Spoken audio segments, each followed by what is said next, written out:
আজকে তোমাদেরকে অ্যালকিনের একটি নামকরণ দেখাবো। দেখো অ্যালকিনের নামকরণগুলো কত সহজ। হ্যাঁ, আচ্ছা আমরা প্রথমে একটা অ্যালকিন নেই, ঠিক না? একটা তিন কার্বন মিষ্টি একটা অ্যালকিন নাম। আচ্ছা অ্যালকিনের কি, অ্যালকিন তুমি কিভাবে চিনবা? যদি কার্বন কার্বনের কি মধ্যে দ্বিবন্ধন থাকে তাহলে সেটা অ্যালকিন। দেখো এখানে আমি কার্বন কার্বনের মধ্যে একটা দ্বিবন্ধন দিছি, তাহলে মানে কি এই যৌগটা একটা অ্যালকিন হবে। আচ্ছা এখন প্রত্যেকটা কার্বনের হাত থেকে কটা? চারটা।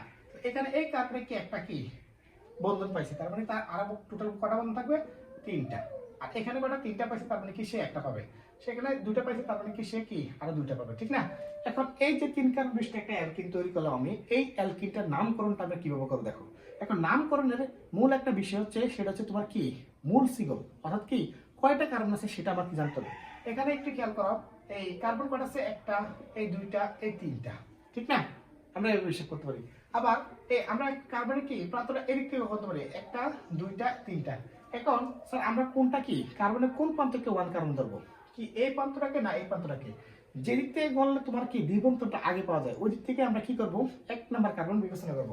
তাহলে যেহেতু কি দ্বিবন্ধনটা এদিক থেকে গড়লে কি এক নাম্বার কার্বনে পাওয়া যায়, তার মানে আমরা এই দিক থেকে বিবেচনা করব। বুঝতে পারছি? এখন কার্বন কয়টা? একটা, দুইটা, তিনটা। তাহলে আমরা উচ্চারণ করবো কি? প্রোপ। উচ্চারণ করবো কি? প্রোপ। এখন একটু খেয়াল করো, প্রোপের সাথে যে কি আমার কি দ্বিবন্ধনটা কোথায় আছে? এক নাম্বার কার্বনে আছে। তাহলে প্রোপ আমি কি ওয়ান কত ইন লিখবো। ইন লিখবো কেন? কারণ অ্যালকিন হলে আমরা কি দ্বিবন্ধনের সময় দ্বিবন্ধনের উচ্চারণের জন্য আমরা কি করতে হয়? ইন যুক্ত করতে হয়। কি যুক্ত করা হয়? কি যুক্ত করতে হয়? ইন। তাহলে কি প্রোপ কত? One in. এটা হচ্ছে আমার কি এই যৌগটার কি নামকরণ। এটাকে আমরা আগে বলে রাখতে পারি একসাথে, যে কি প্রো প্রোপিন। প্রোপিন, হ্যাঁ, প্রোপিন ওয়ান এভাবে বলতে পারি, মানে নাম্বারিংটা আমরা শেষেও লিখতে পারি। হ্যাঁ, এ হচ্ছে আমার কি অ্যালকিনের নামকরণ। আশা করি ক্লাসটা বুঝতে পারছি। আল্লাহ হাফেজ।